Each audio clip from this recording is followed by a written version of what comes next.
Hello, Year 4. This week's DT task is to make another moving mechanism using levers.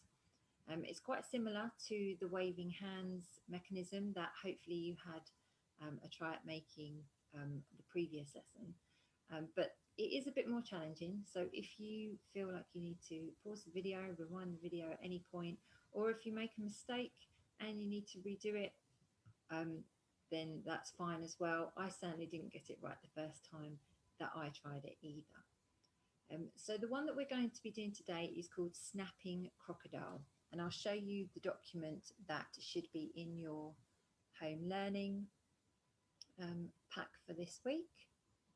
It looks like that, and it's got lots of step-by-step guides to show you how to do it, but I'm also going to go through it with you as well.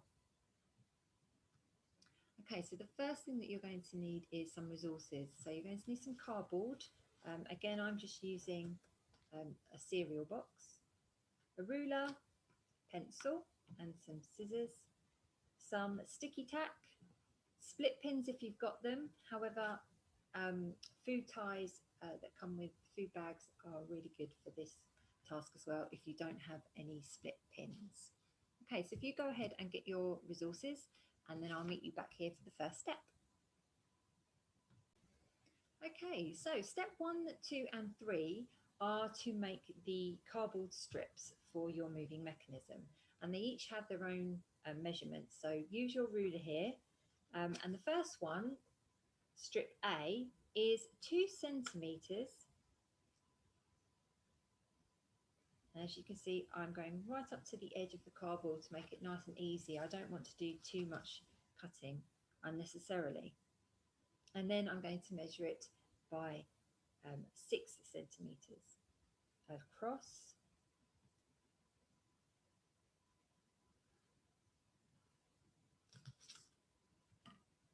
And then I've noticed that the other 2 strips are also 2 centimeters wide.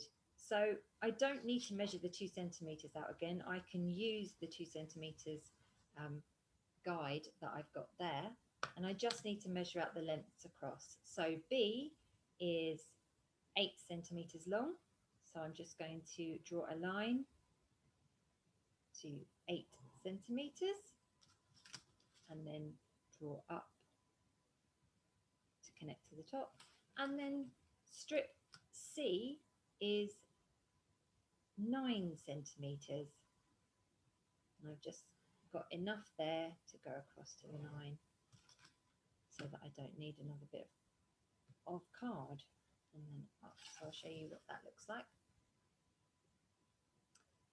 And then step 4 is to make a rectangle that is 5 centimeters by 8 centimeters. So again, I'm just going to use the same piece of card. I'm going to measure from the edge up to 5 centimeters,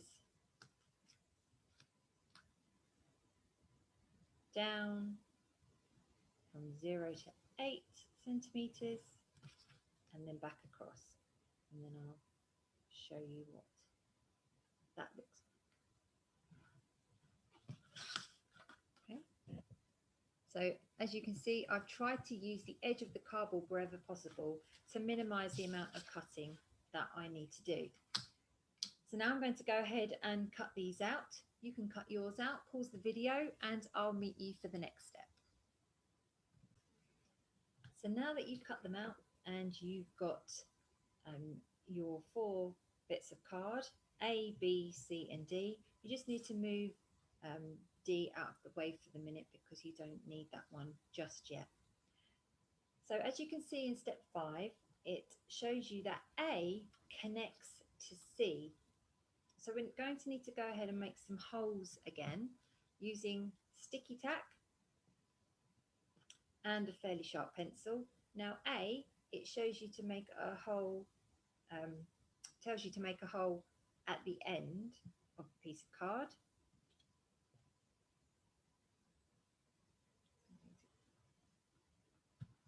Go ahead and do that. That one was a bit tricky. And at the top of C. So about there. And if it helps, You can make a pencil mark in your card before you make the hole so that you're confident it's in the right place. Now B connects slightly lower down and slightly more across. So it's going to connect something like that. Ideally, you want the two ends of A and B to be level with each other. So you can use A, hold it up against B so that the ends are level, and you want the hole to be right underneath the hole of A. I'm going to put a pencil mark there so that I know where to put my hole.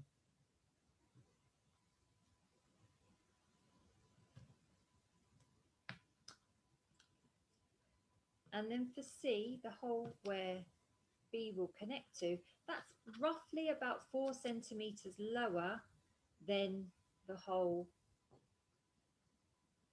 at the top.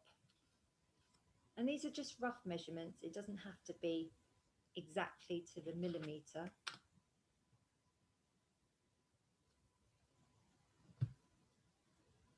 Okay, so I've made all the holes in A, B and C now, and I just need to connect those up.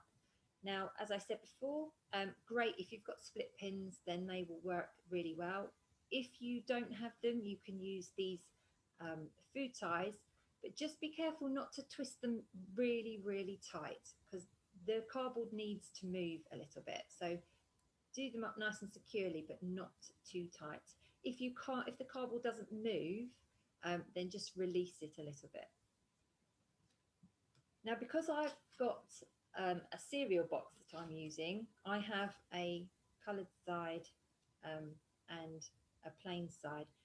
Remember when you're connecting these up that you want the plain side to be the front of it. So I am going to go ahead and join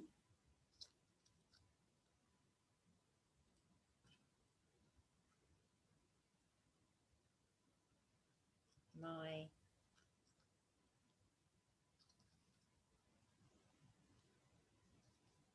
A to my C.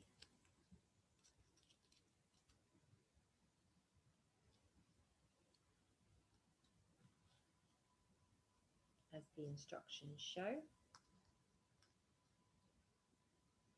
Get my split pin round the right way, that would help.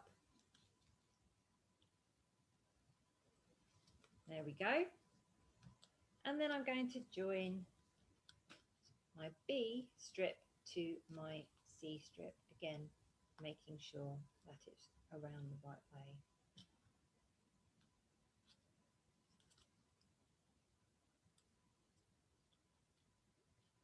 Okay, so as you can see there, that's the back where the decorated side is, and that's going to be the front so that you can't see that for the final product.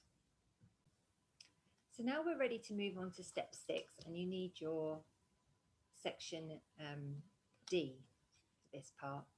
Now, I didn't find the instructions of step 6 completely clear, so hopefully by watching this video it will become a bit clearer for you what you need to do. So you're connecting this part of the moving mechanism to part D, and it shows you in the instructions blue circles. Those are the holes that you need to make the connection. So the holes are going to be just slightly across your section, your strip A,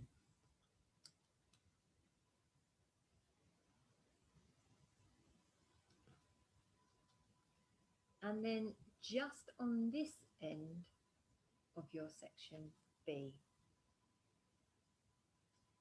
So I'll show you where the pencil marks are, and I'm just going to again make some holes in there, ready to connect.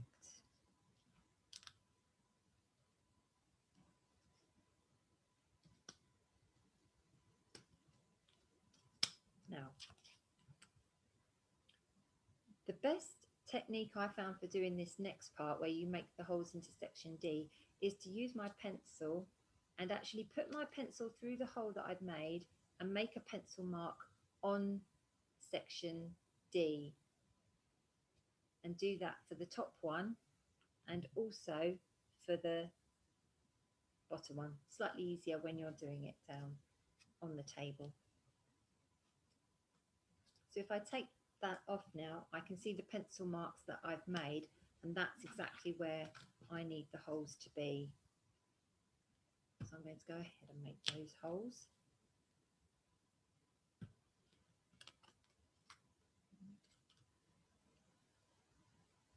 So that's what it looks like there.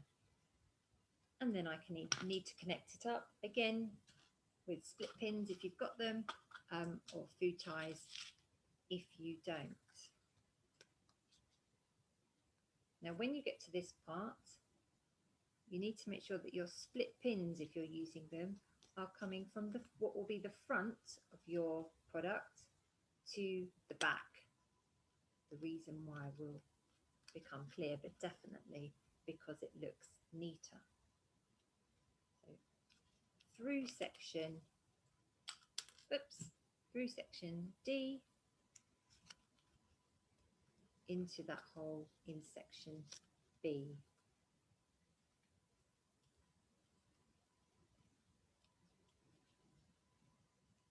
Okay.